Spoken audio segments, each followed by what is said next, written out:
río. Sexto intento de grabación. Encima que estoy grabando algo para que solo vos tengas un postoperatorio más divertido y el chango tenga algo que criticar y yo poder haber terminado algo hecho, no estaría funcionando. Es bastante más difícil de lo que pensaba hacerlo más o menos de corrido. Bueno, te mando más o menos como partida tus videos de ayer en relación a la adicción del cigarrillo y lo difícil, incómodo y feo que es poder dejarlo y lo innecesario que son la mayoría de los cigarros que fumamos cuando sí fumamos. Vamos a intentar echarle un poco de ciencia, no sé si de ciencia, pero por lo menos de curiosidad al tema con la molécula que aparentemente es la que es encargada de todas estas sensaciones, incomodidades y sufrimiento que estamos atravesando. Básicamente la recopilación un poco del podcast de Anna Lemke, el CEO of a Diary, y del libro La molécula del más. Lo cito para ustedes, pero la verdad que me voy a hacer bastante el pelotudo donde saqué las cosas, pero sí lo voy a grabar. Bien, ¿qué es la dopamina? La dopamina es un neurotransmisor. Los neurotransmisores son moléculas que liberadas en el sistema nervioso reaccionan con una neurona y producen la actividad y activación de esa neurona y de esa red de circuito neuronal. En este caso la dopamina es una molécula básicamente de supervivencia que nos pone en movimiento, que nos pone en búsqueda de una necesidad, una satisfacción, un placer o lo que sea. Por eso también se conoce como molécula del placer, porque básicamente satisface la necesidad, por ejemplo, de la comida, de la procreación, de vivienda y satisface las necesidades de la comida, de la procreación, de la vivienda o del refugio, de la sociabilidad. Nuestro mundo básicamente se puede vivir en dos partes, lo que tenemos y lo que no tenemos. Y lo que tenemos es lo que está al alcance de la mano, directamente, que básicamente sin ningún tipo de esfuerzo podemos acceder. Lo que no tenemos es lo que tenemos que necesitar un movimiento, una planificación, un deseo, una motivación para poder hacer. En todo lo que no tenemos entra la dopamina. Básicamente es la encargada de motorizarnos y de obligarnos a salir a conseguir esas necesidades. Acá usa bastante el libro, usa una analogía con el amor. ¿Por qué? Porque el amor eh, marca que el periodo de enamoramiento, el periodo de búsqueda de una pareja o de conocer a una pareja o de cortejo, de primeras no sé qué, existe toda la excitación producida por la dopamina porque es lo incierto, es lo que se busca, es lo nuevo. Mientras que cuando ya la relación está establecida, empiezan a disminuir los niveles de dopamina y aumentar otros niveles de moléculas que ahora vamos a ver y hacen que esa excitación desaparezca y bueno, marca, o sea, lo fácil que es buscar el amor, lo difícil que es mantener el amor. Usa una analogía bastante que después también la relaciona con el sexo, que es bastante interesante. La molécula de la dopamina sería entonces una molécula de satisfacción, la que nos mueve en la búsqueda de algo, la que nos pone en acción y nos hace intentar conseguir lo que queremos. Como bien dijo el señor Mick Jagger, referencia también del libro, I can get no satisfaction.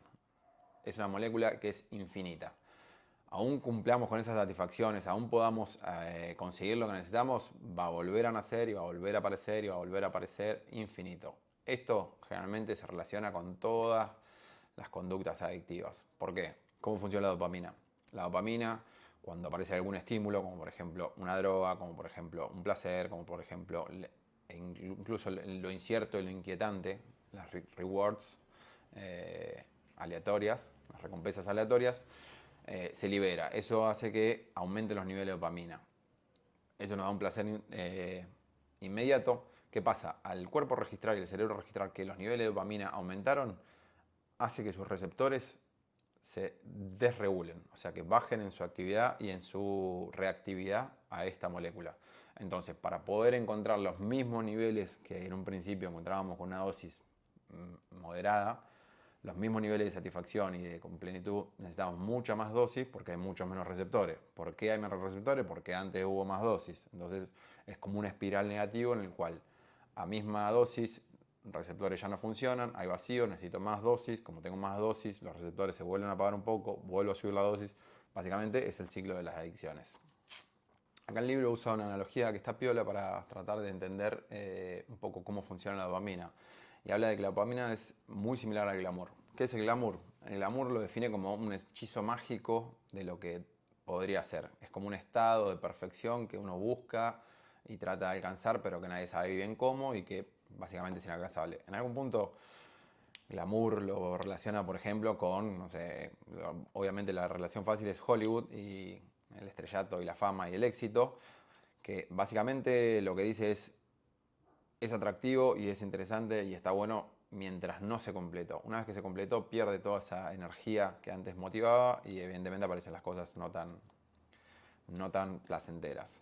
Pon ejemplos como los viajes, las relaciones y las búsquedas de amor en Instagram, cualquier cosa que uno idealice, que una vez que lo está viviendo en primera persona ya no tiene el mismo sentido de placer y el mismo sentido de satisfacción que tenía antes de poder completarlo. Entonces quedamos con que la dopamina la conocen como la molécula del más. Esa es básicamente la hipótesis del libro, la teoría de que siempre vamos a necesitar un poco más. Estas moléculas compiten con otras moléculas como la serotonina, la oxitocina, la vasopresina, las endorfinas y algunos endocannabinoides, que son moléculas que se las conocen como las moléculas del aquí y ahora. Moléculas de aquí y ahora porque están más asociadas a los sentimientos y a las emociones.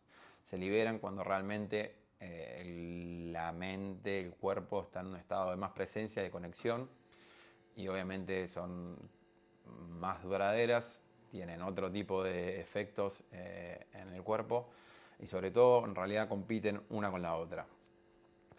Para representar como esta competencia, por un ejemplo interesante que es el del sexo y cómo el cuerpo y el estado mental va atravesando distintos estadios. El primer estadio, el de búsqueda, el de seducción, el de excitación, sobre todo el de búsqueda, está obviamente liderado por todo lo que es dopamina.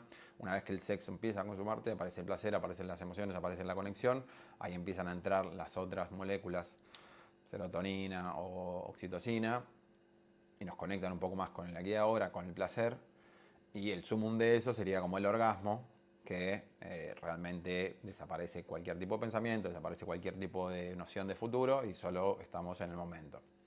¿Qué pasa? Esto es una competencia. Si en la parte de conexión con el cuerpo y el placer aparecen los pensamientos, y aparece lo que debería ser, y aparecen las parejas que me gustaría estar teniendo en este momento y las posiciones que me gustaría estar teniendo, aparece la dopamina. Obviamente se entrecruzan estos dos circuitos, el orgasmo se hace un poco más complicado. En grandes rasgos, este es el funcionamiento de la dopamina. Claramente lo más grave que tiene es que se produce en espirales o se produce como en creciente necesidad de cada vez más y que claramente la satisfacción es instantánea y después aparece el vacío posterior. ¿Es todo negativo? No, mi ciela, no, mi ciela. Tenemos una salida. ¿Qué opciones nos da, sobre todo la chica del podcast, como para recuperarnos de todos estos ciclos adictivos? El primero es el fasting. Fasting, que significa no estar expuesto a este estimulante dopaminérgico por una cierta cantidad de tiempo. ¿Qué cosas ayudan a restablecer? Obviamente cuando no estás expuesto, los niveles de dopamina se van al piso, ¿sí? Aparece la irritabilidad, la ansiedad, el mal humor, la depresión y todos los síndromes de abstinencia básicamente. ¿Qué nos propone para poder rebalancear y volver a establecer niveles basales un poco más sanos y placenteros? Nos propone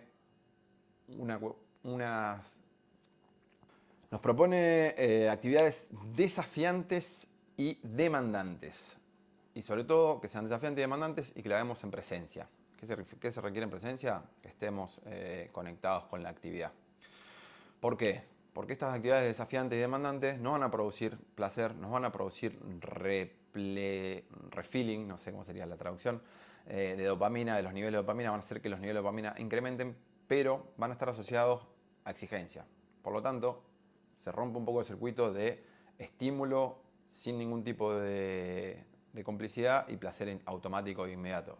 Empieza a generarse un circuito de desafío, exigencia, no sé qué, estímulo, aumenta un poco el nivel de dopamina, lo hace en periodos mucho más largos, más prolijos, y eso en realidad a la larga aparentemente tendería a restablecer los niveles de dopamina más o menos saludables que nos permitan existir, que nos permitan estar motivados, que nos permitan estar con una vida un poco más agradable y no queriendo cabecear la bala, como cuando, por ejemplo, estamos en abstinencia de cualquier sustancia adictivo. Bueno, y como último es una pequeña crítica de lo que es la sociedad, esto del placer inmediato sin mucho esfuerzo mediante, de la poca tolerancia al dolor y al esfuerzo y al sacrificio, de la resiliencia, como que sociedad de cristal, aparentemente es lo que dice ella, no es que yo suscriba, pero bueno, que aparentemente ese sería el camino un poco para rebalancear estos ciclos adictivos en los cuales, según ella me refiero a la chica del podcast, estamos el 90% de la población, con distintas actividades.